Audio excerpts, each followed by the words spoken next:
Hi everyone, and welcome to SWPL My Story. And today we are joined by Aberdeen striker Bayley Hutchison. How are you, Bayley? Yeah, I'm good, thank you. How are you?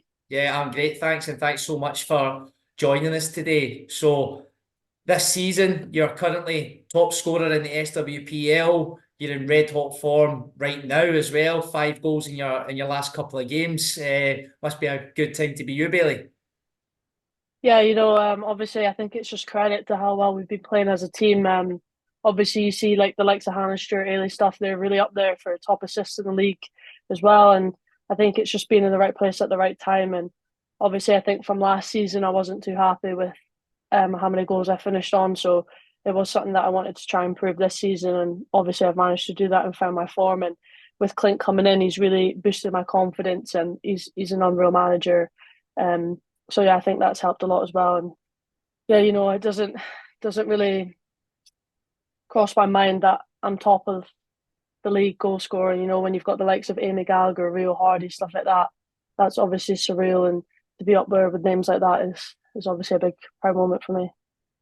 It's something you've done throughout your career. You're still so young as well, but you've been known through the age groups and breaking into the first team so young. You've always scored goals, but it's almost like this season you're relishing that responsibility of spearheading the attack and being the one to get the goals, and that's transitioning to the rest of the team. That gives the rest of the team confidence as well. I know when I played, it was always something that I looked for, that who's going to get us a goal when we really need it. And you're obviously proven to be that person for Aberdeen at the moment.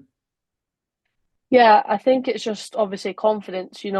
When you score goals, you want to get in a position so you can get more. You want to take shots, want to take chances, and it just so happens that most of the chances I take go in the back of the net. But obviously, I'm getting the headline stuff like that. But it is credit to the team, and we've been unreal this season. And obviously, missing out on that top six, we were disappointed, and now we're trying to push on for the rest of the season. But I seem to get a lot of the credit, but you've got to take the credit to the team because I wouldn't be getting the goals if they weren't getting me the ball. I'm the highest up the pitch. You got people who have to defend the shots and people who have to get the ball up to me. So Yeah, as you mentioned there, probably disappointing for the team not to make the top six this season. It has been a transitional period, given the change of management, with Clint coming in at the start of the season and his full-time role as well. So it shows the direction the club's wanting to go in. You had senior players retiring, other players moving on.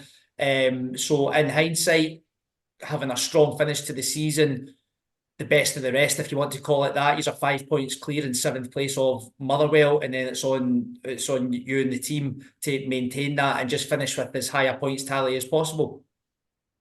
yeah, I think if you told us at the start of the season we'd be seventh, obviously when you look back to last season, obviously we would probably take that, but we did want to make that top six, and I think we had a quite a hard start to the season. Obviously, Clint came in quite late, so he didn't have chances to get in a lot of players. As you say, a lot of people retired, people moved teams. It was quite difficult for us at the start of the season, but he managed to implement into what he wanted us to do, and I think you can see it in how we play. And obviously now we want to kick on and we want to finish these last 5 games strong, and we want to get as many points, as many wins as we can. And obviously, that's what we're going to look to do. And if we can do that, that's great. But we want to try and cement that seventh place, to be honest. Yeah, absolutely. And last night we were just chatting before we came on. It was the Aberdeen Player of the Year awards last night, and fantastic to see the men's and the women's teams were combined for a group Player of the Year awards, and you picked up Player of the Year for Aberdeen. So a proud moment for yourself, as you said. As I can tell, and anyone watching this, you're quite modest and your goal scoring and giving their thanks to the rest of the team. But it must be good for your confidence as well to know that that's how you're valued by your team and your management.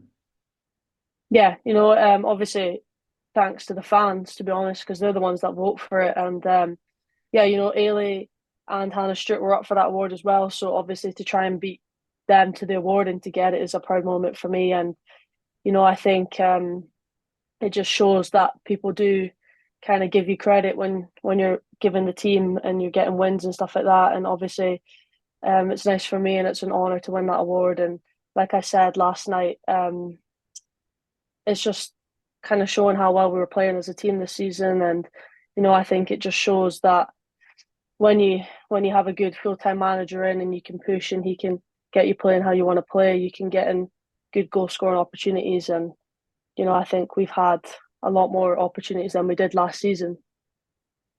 So, as you mentioned, having the full-time manager in now, is that the direction that Aberdeen is looking to go in? Is that something that you would like to see? Not putting you on the spot and saying, is that what you would do if the opportunity was there? But you're seeing a lot of the teams, the two Edinburgh teams are full-time now as well. Five of the top six are, and that's probably, if we're realistic about it, any teams that want to break into that group are going to have to go full-time. From the outside, I don't know intrinsically the setup at Aberdeen, but it's a huge club with massive potential in that part of the world, that you'd think that it is something that could happen in the future.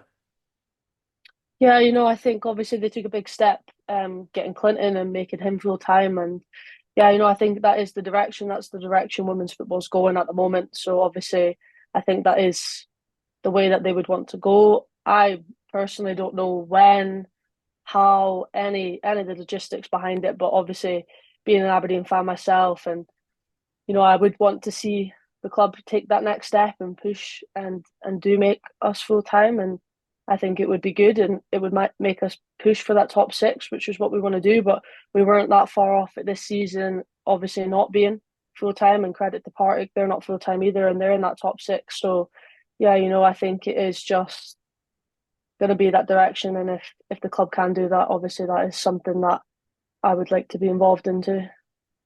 So this weekend, it's obviously Scottish Cup semi-finals, so that's taken the precedent within the league. So you don't have a game now until Tuesday. You're playing Montrose. It's always a tight game. It's always a hardly fought game between the two sides furthest north in the country. Is it one that you look forward to? And obviously they're the games that you want to be involved in when it is tight and it's always going to be close. Yeah, so we're playing at Pittodrie, so obviously that's just making it a big game as it is, and obviously Aberdeen letting us play there is, we've not played there this season, so it's going to be quite nerve-wracking for us, but obviously an exciting one, and everyone, obviously, as I said, being an Aberdeen fan, you want to play at your home pitch and you want to play at Pittodrie, and yeah, like you say, every time we play Montrose, it's tight, it's a hard-fought game. We got to work hard to get the points, but that is something we're going to look to do, and we want to try and go out to these last 5 games and get a win in every single one. So obviously it'll be a tough one, but we'll get on the training ground. We'll look at how Montrose play, and we'll try and combat that, and we'll try and get the win. Yeah, we're seeing quite a bit of it recently. The women's team's going and playing at the stadium this weekend. Actually, Dundee United are playing at Tannadice. A couple of weeks ago, you had Motherwell playing at Fir Park. There are a few teams within the league that play within the stadium, which is great. But seeing the Aberdeen getting the women's team in and along to play again for yourself as a fan, that must be unreal that you're getting to walk out on hallowed turf for yourself and represent your club. Yeah, I think we've played there 2 times before, and I haven't scored a goal there. So I think that is something that I want to try and do. But at the end of the day, if we get the 3 points, that is the most important thing. And obviously, credit to the club. They've had a busy season with the men being in Europe and stuff like that. So obviously, the pitch, it's been hard to keep up, the standard of it. So obviously, we've got to thank the club for letting that happen. We want to try and see as many fans as we can at the game, and hopefully it'll be a good one. And at the end of the day, it's 3 points that we are after. That's great, Bayley. And again, congratulations on your Aberdeen Player of the Year award, and wish you all the very best for the rest of the season. Thank you. And thanks everyone for joining us on SWPL My Story.